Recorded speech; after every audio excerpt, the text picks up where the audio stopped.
And that's going to make it very, very difficult for Punch and Roach to itemize against. There's lots of physical and magic damage coming out from SK Telecom's team composition. And, I mean, a red side Jin and Corki, very, very good at dissuading Baron attempts. I love it. It's going to be fantastic. We've been seeing so much Corki nowadays. And Faker probably went home one night. He's like, oh yeah, I'll practice this for like 3 hours and then we'll bring it into the next day that we play in LCK. It's fine. And it looks like he's going to come back in right over the ward once again. Another ping comes down. Oh, look at this. Rhodes is going to get 1v1 in the top lane. Huni, man, he's looking good on those tank champs, I have to say. Yeah. Not exactly sure how that went down, but all Koma had to tell him was, what if I told you that there's a tank champ that deals just as much as damage champions? And Huni told him to tell him more. Yeah. Here comes Punch up into top lane. It's already here. Is spotted by a control ward. And here we go. Roach is going to jump onto Peanut, but a ton of damage coming out. Punch trying to get the kill onto Peanut. Doesn't land the other toe. Needs to try again. He does hit him. Oh, and the flash away, though. Can he get the kill? He just needs to hit him once. There he goes. But he will pay for it with his life. And Huni gonna take down Olaf in the end. A 2-for-1 trade for SKT. Punch will see him now. Faker joining in, trying to steal some of these Raptors. Not quite. Peanut taking a ton of damage. Uh-oh. Punch is on the chase, as is Edge. Does not land the other toe. Peanut's been pretty good, but the flash forward, and he will get the kill. But uh-oh, Bang in a bit of a rough spot. Now is going to be forced to flash away. Oh, and that was really good for Kongdoo Monsters. I think that Peanut wasn't expecting Edge to go for that play. Going to flash away, and uh-oh, here comes Huni onto Edge. Can he land the pin? Nope. But he is going to ult in, and here comes the exhaust. Faker, he wants that kill, the last star, and he does get the kill. Nicely done. Huni coming down, and man, this guy is on fire so far for SKT. Faker wanted to make his way down too, potentially. Finds a control ward. He'll be fine. He can Valkyrie over. Lots of damage still coming out, and you can see Faker is like, okay, well, your cooldowns are down, so I can take a trade for now. And he is still sticking around. He is so confident. He's like, no, I know you guys can't get anywhere near me. What are you going to do? I can just poke you easily. Coming out of him. You can see Faker was heading top, and I was talking about before he was clearing out all the vision. Hold that thought, going to use the Nethergrass on the Cougar. It was a bait. Cougar's not going to go down. Punch coming in. I think he went a little bit too deep, trying to get onto Bang, but there's the Shock Blast, and here is Edge trying to get onto Peanut as well. It looks like he should be able to double kill, and Kongdoo Monster turning that one around, evening up the game. It's just so much. And if you can get into a position with that acceleration gate to go in there and support a gank like that, you're going to be cleaning up house, and that's exactly what he did. Oh, here we go. The teleport coming in, though. And Roach is going to teleport himself. Huni does get the pin onto Edge this time around, and a huge knockup from that Poppy. Will Edge go down? No, it doesn't look like it. He will survive somehow, some way.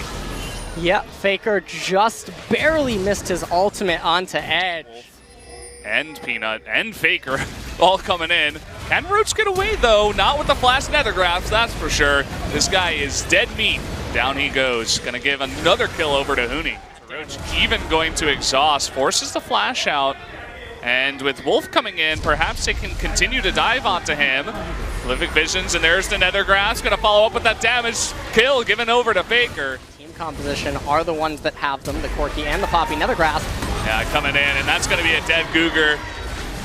And Curtain Call, can it kill Soul here? It's not going to be enough damage by itself. And you could have Huni come on up. Oh boy. Curtain Call gets Cougar very low.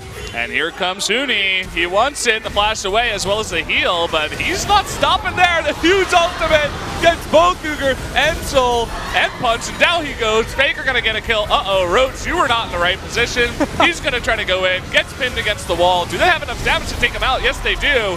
But uh-oh, here comes Edge, and a lot of members of SKT very low in the back line, as well as Poppy going down. So Kongdoo Monster somehow able to turn that around, and now they're on the chase. Oh. Peanut able to jump away from that. Edge just saved that fight. But still did eventually go down. Curtain Call coming down onto Soul, tons of damage, but no mana on Peanut. Here's Huni though, he wants blood. Can he do it all himself? Yes he can. There's Faker on the left side too. Gonna get another kill. Now Punch and Roach, all they can do is run away. And Faker, he wants even more. Huni has the turret aggro as well, so Roach is gonna go down. Huni just does not die. And that's gonna be 4 for 0 as SKT now turn towards the Baron. Yeah. Huni does not see turrets, and now SKT making their way over to the Baron with the Mountain Drake. This isn't even really going to be too much of an issue. Have the HP, so it's not like they risk any member dying. And Kongdoo Monsters have to just give this up. There's no way for Punch to obviously get there. And the next focus for SKT is probably going to be the Dragon coming up in 40 seconds. He actually gaining health whenever he takes poke, but you can see the difference. Well, hold that thought. Here comes Faker onto Roach. Soul is there to help out, but Faker's like, yeah, okay, you want a piece of this? But now with Edge on the way, maybe Faker has finally overstepped his boundaries. He is going to kill Roach, but will go down himself. Now Huni will get hit by the undertow, but I don't think that's really going to matter, honestly. Inhibitor does barely go down. A couple more hits will do it. There they do get it. So just a big distraction out of Faker and Huni to allow SKT to get an inhibitor. Even though he takes turret aggro, his trades against the turret is stronger than Roach's trades against him while he's eating turret aggro. Curtain call comes down. Kongdoo stands in a line. And meanwhile... Oh, yeah. The snipe, man! Oh, man, Bang is just so good. Gets the kill. Just one slight misstep, and you're going to go down. And here's the follow-up. Nethergrass coming down. Everybody on Kongdoo being wiped. You can see Roach trying to go in 1v4. That's not going to do it. Soul, he's the last member here, as well as Punch. And Huni just going to 1v2 for now as SKT begins to push on to these turrets. Yep, Faker trying to get some KDA right at the end here. Oh my, that damage. Final Nexus turret will fall. Oh man, he wants it. Oh, and he's gonna give it over to Peanut. Gets the assist. GG, SKT with the dominating first game. That was just carnage. That was so one-sided once SK Telecom started to get into their groove. And even though Kongdoo had some stuff going for them early on with the first Blood turret and getting the first Mountain Drake, they just got completely out-macroed, and Faker scaled like a monster.